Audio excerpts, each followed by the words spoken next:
Good morning, this is Samuel, and in this video on the ENTJ series, I will be discussing ENTJ Paranoia.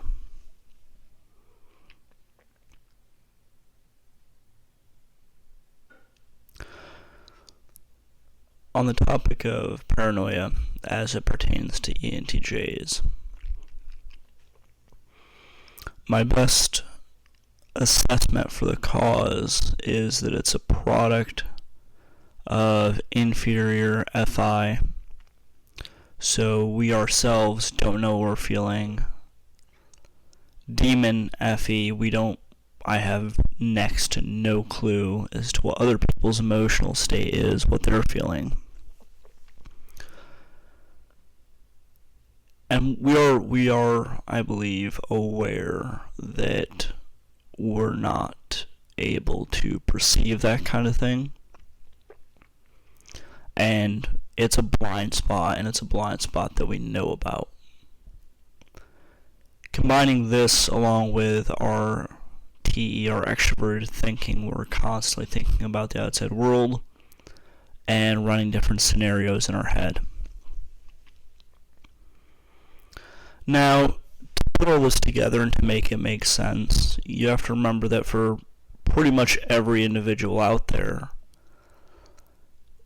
you're more emotionally sensitive to negative experiences, negative events, and negative possibilities than you are to positive ones. So, reiterate that. Almost every individual has a larger emotional reaction to negative stimuli, possibilities, or even memories than they do the positive ones. Factoring this in with the way an ENTJ functions, I believe that we're constantly, if we're not actively aware of it, we're constantly doing risk assessment and risk mitigation. So, especially if you want to ensure that you are achieving your objectives, you're reaching your goals, one thing you want to make sure that you're doing during this process is that you are appropriately mitigating risk to prevent injury to yourself, to your cohorts, as well as to try and ensure that nothing goes too terribly wrong that will put you out of commission, that will make you lose the game overall. Not just a specific round of any game or a battle, but you don't want to lose the whole game, you don't want to lose the campaign. Now, to dive into the juicier part about ENTJ paranoia. ENTJs especially listen up to this part, see if this sounds like you or if this is a pattern that you'll have. I've noticed it in myself and a couple other individuals. Non-ENTJ individuals, take this into consideration, see if it matches and makes sense, and perhaps start utilizing this information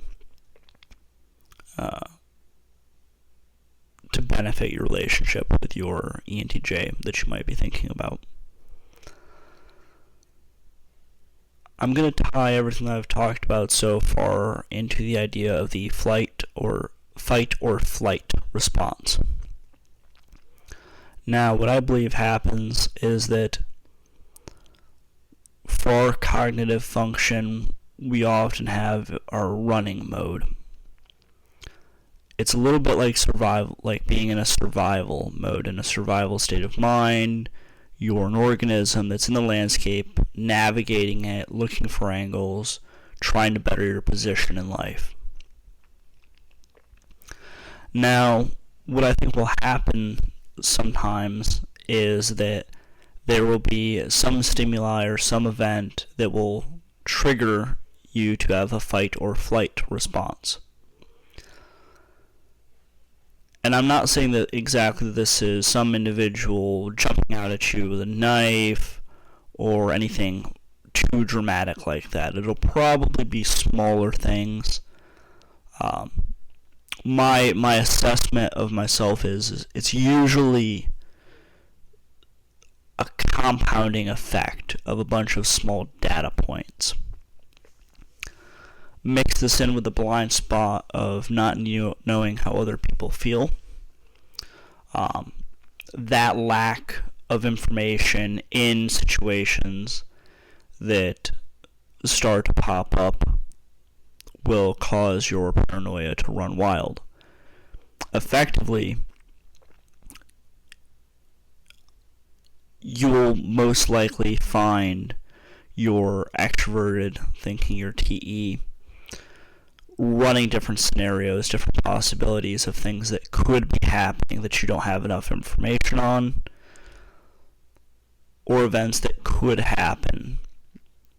And oftentimes, you don't have enough information to know with a certain degree, with a good amount of certainty of, okay, based off of what I know, here are the most likely scenarios. And then usually there'll be like 3 to 5. In these situations that I'm talking about specifically, you don't have enough information to get down to that 3 to 5 outcome. And so what I think will often happen is the worst potential outcomes will bubble to the top. Remember, you're still an animal, just like anyone else, and whatever situations that could be the most damaging to you are going to stand out the most to you emotionally. So this is, in times like these, if you're able to, take a step back, disengage emotionally, or take a little bit first to assess what you're doing emotionally. How's that FI doing? How are you feeling internally? Are you panicky? Is there fear? Are you angry? What's going on with you emotionally? Because that's going to affect the potential scenarios that your TE will generate. This is a lot easier said than done. I'm working on this and I still struggle with it. Other cognitive functions, I'm curious if you experience this in a similar way. Perhaps there are slight variances, but I imagine especially the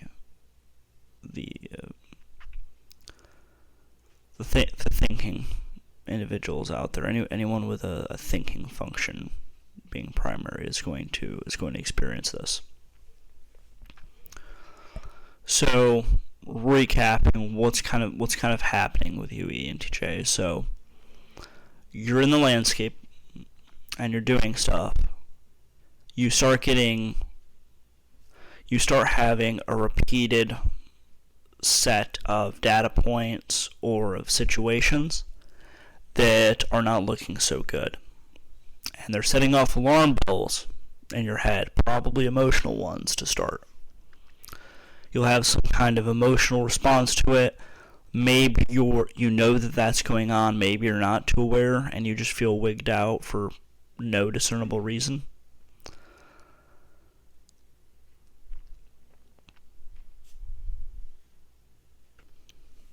And then a little bit of time goes by.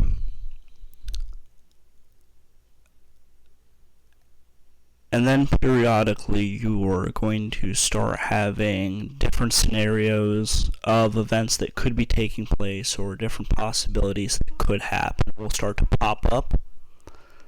These will be very forceful. They'll interrupt you potentially at seemingly random times. And they will almost all be quite negative. They will all be worst case scenario. The moment you get to this stage, in order to protect yourself,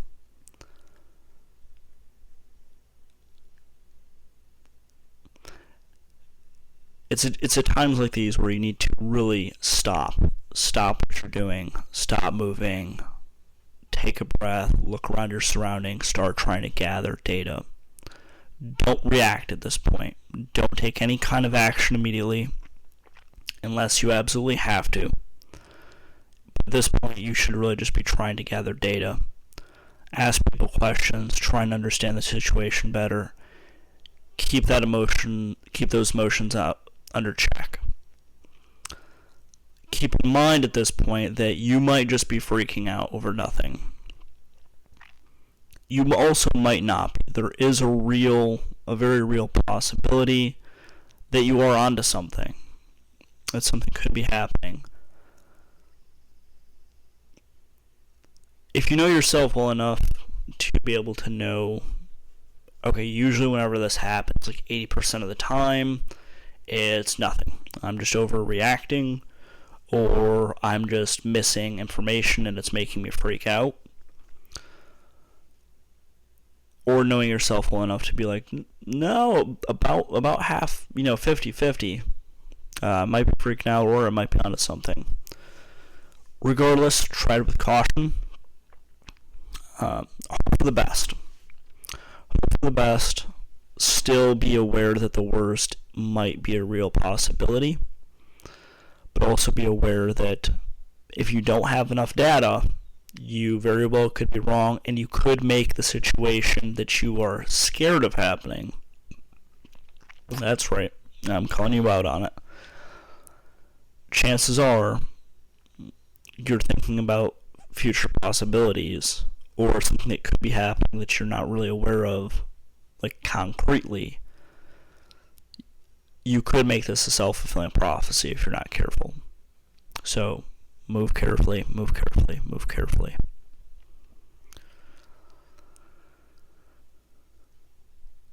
On this topic, what are your thoughts? Do you find that this ever happens to you? Do you have any kind of pattern that you're aware of, that you know how to catch yourself on?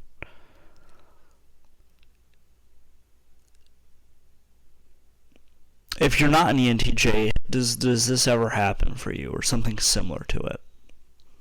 I'd love to hear in the comments below. If you have any survival or coping mechanisms or any mental models that you've used in the past in order to negotiate these types of situations, please drop them down in the comments below. I love hearing this kind of thing. Getting different perspectives on different ways to handle these sorts of situations.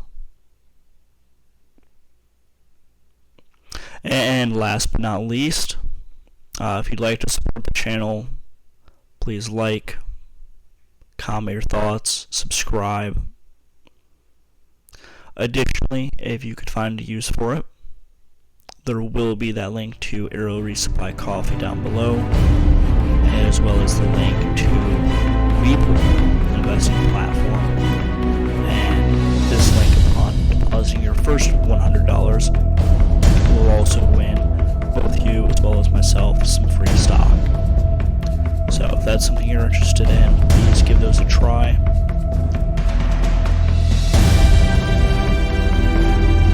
Thank you. Keep on. Stay careful. Keep your head on a swivel. Get more